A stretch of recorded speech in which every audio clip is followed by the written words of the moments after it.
ሰላም ሰላም እንዴት ናችሁ? የደሱ ሄልቲ ቤተሰቦች እኔ እግዚአብሔር ይመስገን ደህና ነኝ። በያላችሁበት ሰላማችሁ ይብዛ። ዛሬም እንደተለመደው በአንድ ጠቃሚ ርዕስ መጥቻለሁ። በዚህ ቪዲዮአችን እንግዲህ አብረን የምናየው ኩላሊታችንን የሚያጸዱ ምግቦችና መጠጦች ምን ምን ናቸው የሚለውን አብረን እናያለን ማለት ነው። ከዛ በፊት እንደተለመደው ቻናሌን ላይክ እና ሼር እያደረጋችሁ የዩቲዩብ አልጎሪዝም ለብዙዎች እንዲያደርስ በማድረግ እንዲሁም አዲስ ከሆናችሁ ሳብስክራይብ ያደረጋችሁ የደወል ምልክቱን በመጫን ፋሚሊ እንድትሆኑ ስል ጠይቃለሁ። አመሰግናለሁ። ወደ ቪዲዮ ስንመጣ ያለ እረፍት ከሚሰሩ ኦርጋኖች ውስጥ አንዱ እንግዲህ ኩላሊት ወይም ደግሞ ኪድኒ ናትና ጥንቃቄ ልናደርግላት ይገባል ማለት ነው። በተለይ ደግሞ ከባድ ጫና ከሚደርስባቸው የኦርጋን አይነቶችም በትልቅ ደረጃ የሚጠቀሰው አንዱ ኩላሊት ናት ማለት ነው። ምክንያቱም ብዙ ነገሮችን ታጣራለች። በተለይ ደግሞ በጣም ብዙ ደምን ታጣራለች፣ አንዳንድ ቶክሲክ ነገሮችን ታጣራለች እና ጥንቃቄ ካላደረግንላት ከባድ ችግር ሊገጥማት ይችላል ማለት ነው። በተለይ ኩላሊት እንግዲህ አቨሬጂካሊ 70% አካባቢ እስከሚጎዳ ድረስ ምንም አይነት ምልክት ሊያሳይ ስለሚችል ጤንነታችን የኩላሊታችን ጤንነት መጠበቅ ግዴታ ነው ማለት ነው። በተለይ እንግዲህ ፐር 24 ሃወር ወይም ደግሞ በ24 ሰዓት ውስጥ ብዙ ደምን ፊልተር ታደርጋለች፣ እንዲሁም ጎጂ ንጥረ ነገሮችንም ከሰውነታችን ውስጥ ታስወግዳለች ማለት ነው። በተለይ ኩላሊታችን ከሚጎዱ ነገሮች ውስጥ አንዱ በከፍተኛ ደረጃ የሚጠቀሰው በቂ ውሃ ለመጠጣት ነው። ብዙ ጊዜ በቂ ውሃ ሳንጠጣ ስንቀር ኩላሊታችን እንግዲህ እንድንጎዳ ይሆናል ማለት ነው። ሌላው እንቅልፍ አለመተኛት፣ እረፍት አለማድረግም አንዱ ይጠቀሳል ማለት ነው። ሌላው ደግሞ ፕሮሰስ የሆኑ ምግቦች በተለይ ደግሞ ራንስድ እና ፕሮሰስ የሆኑ ምግቦችን አዘውትሮ መጠቀም ለኩላሊታችን በጣም ከባድ ነው ማለት ነው። ምክንያቱም ፕሮሰስ የሆኑ ምግቦች እንግዲህ ከፍተኛ የሆነ ሶዲየም ስላላቸው ኩላሊታችን ከሚጎዱ ነገሮች ውስጥ አንዱ ደግሞ ከፍተኛ የሆነ የሶዲየም ክምችት መኖር ነው ማለት ነው። እንዲሁም ጨው የበዛባቸው ምግቦች አዘውትረን የምንጠቀም ከሆነ ይህም አንዱ ኩላሊታችን ከምንጎዳ ነገሮች ውስጥ አንዱ ነው ማለት ነው። ሌላው አልኮል አብዝቶ መጠጣት ነው። ምክንያቱም አልኮል እንግዲህ ዳይሬቲክስ ኢፌክት አለው ማለት ነው። ዳይሬቲክስ ኢፌክት ያላቸው ምግቦች አዘውትሮ መመገብ ደግሞ ብዙ ጊዜ ጠቃሚ የሆኑ ኤሌክትሮላይቶች ሰውነታችን ውስጥ እንዲወገዱ ስለሚሆን ለተለያዩ ችግሮች ልንጋለጥ እንችላለን ማለት ነው። ሌላው እንዲሁ የህመም ማስታገሻን ያለ ሐኪም ትእዛዝ መውሰድም አንዱ ምክንያት ሊሆን ይችላል ማለት ነው። ምክንያቱም እነዚህ በተለይ ደግሞ ስቴሮይዳል አንቲ ኢንፍላማቶሪ ድረግ የምንጠራቸው መድኃኒቶች እንግዲህ የኩላሊታችን ሴሎች ከሚጎዱ ነገሮች ውስጥ በትልቅ ሁኔታ ይጠቀሳሉ እና ይህንም ማስተካከል አለብን ማለት ነው። በተለይ ደግሞ ኩላሊታችን በትልቅ ደረጃ ሊጎዱ የሚችሉ እንደ የስኳር በሽታ፣ የግፊትና ዝቅተኛ የሆነ ውሃ መጠቀምና መድኃኒቶችን አዘውትሮ መጠቀም እንደ ዋነኝነት ሊጠቀሱ ይችላሉ። በተለይ ደግሞ እነዚህን ስቴሮይዳል አንቲ ኢንፍላማቶሪ ድረግ ብለን የምንጠራቸውን መድኃኒቶች አዘውትሮ መውሰድ ኩላሊታችን ከሚጎዱ ነገሮች ውስጥ አንዱ ነው ማለት ነው። ሌላው ኢንፌክሽን ነው። ኢንፌክሽን በተለይ ቲዩብ ላይ ሊሆን ይችላል፣ ፐልቪስ ላይ ሊሆን ይችላል እና የሽንት ቱቦ ኢንፌክሽን ሊሆን ይችላል። አጠቃላይ ደግሞ ፐልቪስ ላይም ሊሆን ይችላል። ኢንፌክሽን ካለ ኩላሊታችን ለተለያዩ ጉዳቶች ያጋልጣል ማለት ነው። ከፍተኛ የሆነ ፕሮቲን መመገብ በተለይ እንደ ስጋ አይነት፣ ቀይ ስጋ አይነት የምንመገብ ከሆነ በተለይ ደግሞ ብዙ ጊዜ የሚመከረው አንድ ግራም ፐር ኬጅ ፐር 24 ሃወር ነው እና ከዛ በላይ የምንመገብ ከሆነ ኩላሊታችን ለተለያየ ጉዳት ልንዳረጋት እንችላለን ማለት ነው። እንዲሁም የተቀናበሩ ምግቦችን አዘውትሮ መውሰድ በተለይ ደግሞ እነዚህ የተቀናበሩ ምግቦች እንግዲህ እንደሚታወቀው ከፍተኛ የሆነ ስኳር ያላቸው ምግቦች ናቸው። ከፍተኛ የሆነ የሶዲየም ኮንቴንት ያላቸው ምግቦች ናቸው እና ኩላሊታችን ለተለያየ ጉዳት ሊዳርጉ ይችላሉ ማለት ነው። ሌላው ካፊን ያላቸው ምግቦች በተለይ ደግሞ ፎስፌት እና ፎስፎሪክ አሲድ ያላቸው ምግቦች ሶፍት ድሪንክስ ብለን የምንጠራቸውን እነዚህን ስንመገብም ብዙ ጊዜ እንደ ዳይሬቲክስ ኢፌክት አላቸው ብለናል እና ይሄ ስለሚያሸኑ ጠቃሚ የሆኑ ኤሌክትሮኖችን ሰውነታችን ውስጥ በማስወጣት ለተለያየ ጉዳት ሊዳርጉን ይችላሉ ማለት ነው። ከዚህ ጋር ተያይዞ እንግዲህ ኩላሊታችን ከፍተኛ የሆነ ኬሚካል ያላቸውን ነገሮች ስታጣራ ለድካም እና ሎድ ስለሚኖራት በርደን ስለሚኖራት መድከም እና ፌል ልታደርግ ትችላለች ማለት ነው። ስለዚህ ጥንቃቄ ማድረግ እጅግ በጣም አሪፍ ነው ማለት ነው። ይሄን እንደ መግቢያ ካየን አሁን ደግሞ አንድ ባንድ የኩላሊታችን ጤንነት ሊጠብቁ የሚችሉ ወይም ደግሞ መርዛማ ንጥረ ነገሮችን ኩላሊታችን ላይ ሊያጸዱ የሚችሉ ምግቦችን አንድ ባንድ ስናይ አንደኛ ነጭ ሽንኩርት ነው። ነጭ ሽንኩርት እንግዲህ የኩላሊትን ጤና በትልቅ ደረጃ የሚደግፍ የምግብ አይነት ማለት ነው። እንደሚታወቀው እንግዲህ አሊሲን የሚባል ንጥረ ነገር ስለያዘ ይሄ አሊሲን እንግዲህ እብጠትንና ቁስለትን ኩላሊት ላይ ያለውን ችግር በመከላከል ትልቅ ሚና አለው ማለት ነው። ምክንያቱም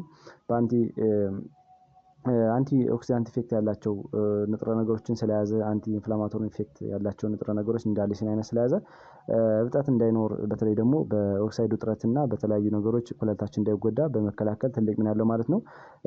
ብዙ ጊዜ ጧት እንግዲህ ማታ ማታ ልንተኛ ስንል በመሰባበር መጀመሪያ እንልጣለን ከዛ ሰባብረን አድቀን ማለት ነው በአንድ ብርጭቆ ውሃ ዘብዝፈን እስከ 4 እስከ 5 ፍሬ ነክሮ በማድረግ ጧት ብንጠጣ እንግዲህ ኩላሊታችን በከፍተኛ ደረጃ ከሚያጸዱ ምግቦች ውስጥ አንዱ ነው ማለት ነው። ሁለተኛ ጥቅል ጎመን ነው። ጥቅል ጎመን እንግዲህ እንደሚታወቀው በቫይታሚን ኬ፣ ቫይታሚን ሲ፣ ቫይታሚን ቢ6 እና ፋይበር ሌሎችም ፎሊክ አሲድ የበለጸገ ስለሆነ የኩላሊት ሴሎች እንዲታደሱና ሪጀነሬት እንዲያደርጉም ትልቅ ሚና ያለው ማለት ነው። በተለይ ደግሞ የኩላሊት ሴሎችን በመደገፍ ሪጀነሬት እንዲሆኑ በማድረግ ከፍተኛ የሆነ ጥቅም አለው ማለት ነው። በተለይ ደግሞ እነዚህ ክሮኒክ ሬናል ፌለር ጋር ተያይዞ አንዳንድ ችግሮች ክሮኒካሊ እንዳይከሰቱ በማድረግ ትልቅ ሚና አለው ማለት በተለይ ለብዙ ሰዓት የቆየ ኩላሊት ችግር እንዳይፈጠርም በማድረግ ይከላከልናል ማለት ነው። በተለይ ጥቅል ጎመን እንግዲህ ዝቅተኛ የሆነ የሶዲየም መጠንና ዝቅተኛ የሆነ የፖታሲየም መጠን ስላለው ለኩላሊታችን በጣም ተመራጭ የሆነ ምግብ ነው ማለት ነው። ሌላው በውስጡ እንግዲህ ጥቅል ጎመን ፖሊፊኖል የሚባል አንቲኦክሲዳንት ይዟል። እነዚህ አንቲኦክሲዳንቶች ደግሞ መርዛማ ንጥረ ነገሮችን በማስወገድ በተለይ መርዛማ ንጥረ ነገሮች ሬናል ካቪቲ ላይ እንዳይጠራቀሙ በማድረግ ሴሎች ላይ እንዳይጠራቀሙ በማድረግ ትልቅ ሚና አላቸው ማለት ነው። ምክንያቱም የነዚህ ቅድም እንዳልነው ፊልተር ታደርጋለች እና ብዙ ነገሮችን ታስወግዳለች፣ መርዛማ ንጥረ ነገሮችን ታስወግዳለች እና እነዚህ መርዛማ ንጥረ ነገሮች ሴሎቻችን የኩላሊት ሴሎቻችን ላይ እንዳይጠራቀሙ ስለሚያደርግ ለተለያየ ችግር እንዳንጠቀም ያደርጋል ማለት ነው ጥቅል ጎመን። ስለዚህ አዘውትረን የምንጠቀመው ትልቅ ጥቅም እናገኝበት የምግብ አይነት ማለት ነው። ሶስተኛ አፕል ነው። ፖም ወይም ደግሞ አፕል ብለን የምንጠራውም የምግብ ሐኪም እየተባለ ይጠራል ብዙ ጊዜ እና ምክንያቱም የማይፈውሰው የመድኃኒት አይነት የለም፣ የበሽታ አይነት የለም ማለት ነው። ፖምን አዘውትረን ብንጠቀም እንደ ሐኪም የምግብ ሐኪም እየተባለ ስለሚጠራ ኩላሊታችን ከተለያዩ ጉዳቶች ይከላከልናል። በተለይ ቅድም እንዳልነው በመርዛማ ንጥረ ነገሮች ጋር ተያይዞ ሊመጣ የሚችለውን ጉዳት በመቀነስ ትልቅ ሚና አለው ማለት ነው። ኩላሊትን በማጽዳት እንግዲህ ከአደጋ እንድንጠብቅ ያደርጋል። ከፍተኛ ፋይበር ስላለው ስኳር መብዛት ጋር ተያይዞ ያለውን ሂደት በማስተካከል ለኩላሊት በሽታ እንዳንጠቃ ያደርጋል። እንግዲህ ቅድም እንዳልነው ከፍተኛ የሆነ የስኳር መጠን ሲኖር የስኳር በሽታ እንደያዝ ያደርጋል። የስኳር በሽታ መኖር ደግሞ ብዙ ጊዜ ከሬናል ችግር ጋር ተያይዞ ሊመጣ የሚችል ነገር ስላለ ይህን በመከላከል ትልቅ ሚና አለው ማለት ነው። ቅድም እንዳልነው እንግዲህ ስኳርን ሬጉሌት በማድረግ ከፍተኛ የሆነ የስኳር መጠን እንዳይኖርም ስለሚያደርግ ትልቅ አሪፍ ነው ማለት ነው። አንቲኦክሲዳንቶችን ይዟል እንግዲህ ፖም ወይም አፕል። እነዚህ አንቲኦክሲዳንቶች ደግሞ ኢንፍላሜሽን እንዳይከሰት ትልቅ ሚና አላቸው ማለት ነው። ምክንያቱም እብጠት ወይም ኢንፍላሜሽን ለብዙ ሰዓት ሲቆይ ስር ለሰደዱ የኩላሊት በሽታዎች እንዲጠቃ ያደርጋል ማለት ነው። ስለዚህ ይህንን በመከላከል የሬናል ዲስኦርደር እንዳይኖር ትልቅ ሚና አለው ማለት ነው። አፕል እንግዲህ ሌላው ጥቅሙ ደግሞ ምንድነው? አሲቲክ አሲድ ስለያዘ እነዚህ አሲቲክ አሲድ ኮንቴንት ያላቸው ምግቦች ደግሞ ጠጠር እንዳይፈጠር ትልቅ ቫልዩ ስላላቸው መመገብ በጣም አሪፍ ነው ማለት ነው። አራተኛ የአበባ ጎመን ነው። በተለይ ኮሊፍላወር የምንጠራው እንግዲህ የአበባ ጎመን እንደ ቫይታሚን ሲ፣ ፎሌት፣ ፋይበር እና ሌሎችን ምግቦች በደንብ አጭቆ ስለያዘ ከፍሪ ራዲካሎች ሂደት ጋር ተያይዞ ያለውን በመቀነስ ትልቅ ሚና አለው ማለት ነው። እንደ ቫይታሚን ሲ ያሉ ምግቦችን መመገብ ደግሞ እንግዲህ ከአንቲኦክሲዳንቶች ጋር ተያይዞ ሊመጣ የሚችለውን ችግር በመቀነስ ትልቅ ሚና አላቸው ማለት ነው። ፎሌትም እንግዲህ የኩላሊትን ጤና ይደግፋል። ፋይበር ያላቸው ምግቦችን መመገብ ደግሞ ቅድም እንዳልነው ከፍተኛ የሆነ የስኳር መጠን ካለ እሱን ሬጉሌት በማድረግ የኢንሱሊን ስራ ይደግፋሉ ማለት ነው። ከዚህ ጋር ተያይዞ እንግዲህ የአበባ ጎመን እንግዲህ ፕሮባቢሊቲ የጠጠር እንዳይኖር የሬናል ስቶን እንዳይኖር በመከላከልም ትልቅ ሚና አለው ማለት ነው። አምስተኛ ውሃ ነው። እንግዲህ ውሃን መጠጣት በጣም ተመራጭ ነው ማለት ነው የኩላሊታችን ጤና ለመጠበቅ። በተለይ ደግሞ ዘ ድረግ ኦፍ ኪድኒ ኢዝ ዋተር ይባላል። ምክንያቱም የኩላሊታችን መድኃኒት ውሃ ነው ተብሎ ይጠራል እና ውሃ ትፈልጋለች ብዙ ጊዜ ኩላሊታችን እና ውሃን በመጠቀም ኩላሊታችን ከተለያዩ ጉዳቶች መከላከል እንችላለን ማለት ነው። በተለይ ሴቶች እንግዲህ 2.5 ሊትር በ24 ሰዓት ውስጥ እንዲጠጡ ይመከራል። ወንዶችም ለሴቶች 2.5 ለወንዶች 3.5 ሊትር በ24 ሰዓት ውስጥ እንዲጠጡ ይመከራል ማለት ነው። ሌላው ስፖርታዊ እንቅስቃሴ የሚያደርጉ ከባድ ስራ የሚሰሩ ሌላው በእድሜ በተለያየ ምክንያት ቢኖራቸውም አቨሬጂካሊ ግን እንደዚህ አድርጎ መውሰድ በጣም ተመራጭ ማለት ነው። እንግዲህ እንግዲህ መጠን ያለው ውሃ መውሰድ የምግብ ሜታቦሊዝም እንዲፋጠን በማድረግ እና ሰውነታችን እርጥበትን የተስተካከለ እንዲሆን በማድረግም ውሃ እንግዲህ ከፍተኛ ጥቅም አለው። በቂ ውሃ መጠጣት እንግዲህ መርዛማ ንጥረ ነገሮችን ኩላሊት እንድታስወግድ በማድረግም ኢኒሼት እናደርጋለን ማለት ነው። ስለዚህ ውሃን በመጠኑና በልኩ መጠጣት በጣም አስፈላጊ ነው ማለት ነው። ስድስተኛ ሎሚ ነው። ሎሚ እንግዲህ ሲትሬት የሚባል ንጥረ ነገር ስለያዘ የኩላሊት ጠጠር እንዳይፈጠር የኩላሊት አንዳንድ ችግሮች እንዳይፈጠሩ ትልቅ ሚና ያለው ማለት ነው። በተለይ ሲትሬት ያላቸው ምግቦች አዘውትሮ መመገብ በተለይ ከጠጠር ጋር ተያይዞ ያለውን ሂደት በመቀነስ በተለይ ጠጠር ሲኖር እንግዲህ ኢንፌክሽን ይኖራል። ለኩላሊት ህመም እንጋለጣለን እና አንዳንድ ችግሮች ስለሚፈጠሩ ጠጠርን በደንብ ይቀንስልናል ማለት ነው። ጠጠር እንግዲህ ለህመም ለኢንፌክሽን እና ሌሎች ነገሮች ይዳርገናል እና ሎሚ መውሰድ የኩላሊታችን ጤና እንድንጠብቅ ያደርጋል ማለት ነው። ሰባተኛ ቀይ ሽንኩርት ነው። ቀይ ሽንኩርትም ኩላሊታችን ያጸዳል በተለይ እንዲታደሱ ያደርጋል ማለት ነው። ምክንያቱም የኩላሊት ሴሎችን ሪጀነሬት እንዲያደርጉ በማድረግም ትልቅ ሚና አለው ማለት ነው። የኢንሱሊን ስራ ይደግፋል ማለት ነው። ከዚህ ጋር ተያይዞ እንግዲህ የኢንሱሊን ስራ በተለይ ደም ውስጥ ያለውን የስኳር መጠን ስለሚያመጣጥንና ሬጉሌት ስለሚያደርግ የስኳር በሽታ እንዳይከሰት ይከላከላል ማለት ነው። ከዛ ጋር ተያይዞ እንግዲህ ስኳር በሽታ ከተከላከለ ማለት ደግሞ በጊዜ ሂደት የሚመጣ የሬናል ችግርን መከላከል እንችላለን ማለት ነው።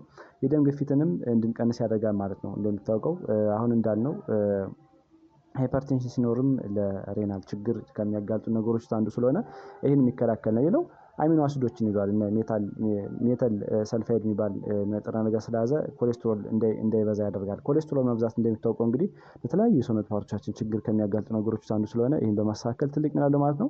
ስምንተኛ ቴምር ነው። ቴምር እንግዲህ በየቀኑ አንድ ሰው ቴምር ቢበላ በተለይ ደግሞ ከ6 እስከ 8 ፍሬ አካባቢ ቢጠቀም ፋይበር እና ማግኔዥየም ስለያዘ የኩላሊት ጠጠር እንዳይፈጠር የኩላሊት ኢንፌክሽን እንዳይፈጠር እና አጠቃላይ የኩላሊታችን ችግሮች እንዳይፈጠሩ በማድረግ ትልቅ ሚና አለው ማለት ነው። ዘጠነኛ እና የመጨረሻው ሀባብ ነው። ሀባብ እንግዲህ በከፍተኛ ደረጃ 90% አካባቢ ውሃ ነው የያዘው እና ሀባብ መውሰድ ደግሞ የተለያዩ ችግሮች እንዳይከሰቱ በተለይ ደግሞ የሽንት ቱቦ ኢንፌክሽን እንዳይከሰት በማድረግ ጠጠር እንዳይከሰት በማድረግ እና አንዳንድ ችግሮች እንዳይከሰቱ በማድረግ ትልቅ ሚና አለው ማለት ነው። ምክንያቱም ከፍተኛ ውሃ ስለያዘ የማሸናት ባህሪ ስላለው በተለይ ከሽንት ቱቦ ኢንፌክሽን ጋር ተያይዞ ያለውን ሂደት በማስተካከል ትልቅ ሚና አለው ማለት ነው። በተለይ ደግሞ እነዚህ ሞስት ኮመን ባክቴሪያዎችን እና ኢኮላይ እና ሌሎች የባክቴሪያ አይነቶችን በመቀነስ ለኩላሊት ኢንፌክሽን እንዳይሰቃይ ያደርጋል ማለት ነው።